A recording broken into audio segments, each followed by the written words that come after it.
নারী পুরুষ সমানাধিকার। সম্প্রতি গুরেজ হাসপাতাল নারীর ক্ষমতায়ন এবং আত্মরক্ষার বার্তাই দিল আন্তর্জাতিক নারী দিবসে। লক্ষ্য একটাই, পুরুষ এবং মহিলা উভয়ের জন্য কাজ এবং ব্যক্তিগত জীবনের মধ্যে ভারসাম্য বজায় রাখা। আর তার জন্যই খেলাধুলা এবং আত্মরক্ষায় মহিলাদের অংশগ্রহণকে উৎসাহিত করল গুরেজ হাসপাতাল। নিজ নিজ ক্ষেত্রে অসামান্য মাইল ফলক অর্জনকারী 10 জন উল্লেখযোগ্য মহিলাকে সংবর্ধনা দেওয়া হলো। সম্মানিত অতিথিদের মধ্যে ছিলেন ভারতের প্রথম তৃতীয় লিঙ্গের অধ্যক্ষ professor Manabi Bandyopadhyay, fashion designer Aditi Dutta, বিশিষ্ট ডিজাইনার এবং শিল্পী রাধিকা দত্ত, প্রখ্যাত গায়ক ঝিলম রায়চৌধুরী, বিশিষ্ট রাজনীতিবিদ দেবরাজ চক্রবর্তী, প্রাক্তন ফুটবলার সুমিত মুখার্জি, রহিম নবী সহ অন্যান্য বিশিষ্ট ব্যক্তিরা। গুরেজ হাসপাতালের ব্যবস্থাপনা পরিচালক সোমা চক্রবর্তী একটি মহিলা ফুটবল দলকে বিনামূল্যে জার্সি এবং ফুটবল বিতরণও করেছেন, পাশাপাশি একটি বৃদ্ধাশ্রমে পোশাক দান করেছেন। আন্তর্জাতিক নারী দিবসে অসংখ্য শুভেচ্ছা। আজকের প্রোগ্রামটা আমরা রেখেছি, আমাদের এই নিয়ে 3 বছর হচ্ছে। আজকে 10 জন নারীকে আমরা সম্বর্ধনা দিয়েছি আর তাদের রেকগনাইজ করেছি as a super women, because তারা যে ধরনের কাজকর্ম করেছে, তাদের যে কান্ডারি, সেটা কিন্তু সমাজকে যথেষ্ট ইম্প্যাক্ট করেছে। যেমন তার মধ্যে একজন আছে মানবী বন্দ্যোপাধ্যায়। ডেফিনেটলি ওনার যে কাজ, ওনার যে সাহসিকতা, ওনার যে দৃঢ়তা, যে উনি সমাজকে যেইভাবে মানে যারা এই ধরনের একটা ডিসিশন নিতে চায় তারা যে নিতে পারছে না, তার কিন্তু উনি একটা জ্বলন্ত উদাহরণ আমার মনে হয়।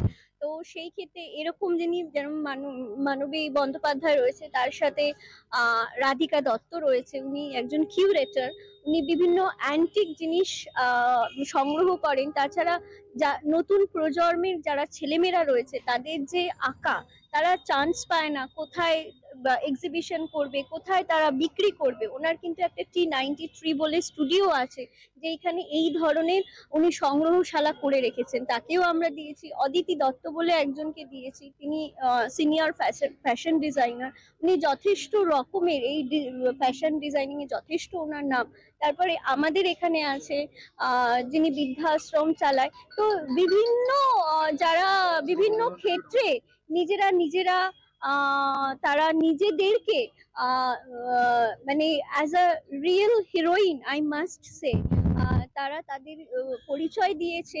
আর সেই রকম ধরনের নারীদের আমার মনে হয় as a women I definitely salute them, আর তাদের অ্যাজ আ সুপার উমেন হিসাবে রেকগনাইজ করা উচিত। সেই কারণেই আমার এই অনুষ্ঠানটা, আর আমি চাইবো আর আপনাদেরকেও মানে ধন্যবাদ জানাচ্ছি এইভাবেই সহযোগিতা করবার জন্য।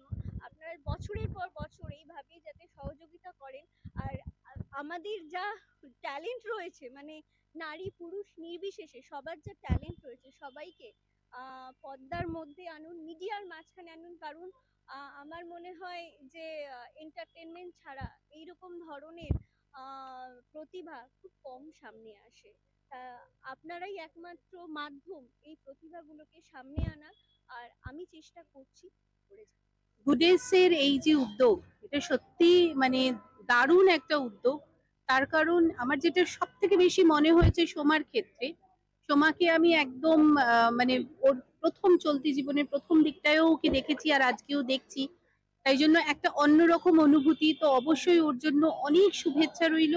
আর সব থেকে বড় কথা, একটা নারী কিন্তু পারে এত সুন্দরভাবে একদিকে সংসার, একদিকে তার কর্মজীবন, দুটোকেই প্যারালেলি এরকম সুন্দরভাবে নিয়ে যেতে। তাই গুডেসের জন্য অনেক অনেক শুভেচ্ছা।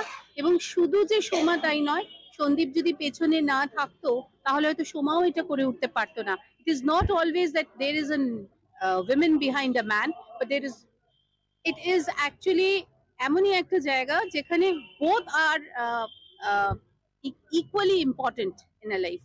তো সেখানে পুরুষেরও অবদান আছে বলেই কিন্তু নারীও উঠে দাঁড়াতে পারছে, আবার নারীর অবদান থাকলেই পুরুষও সেইভাবে তার নিজেকে প্রতিষ্ঠিত করতে পারছে।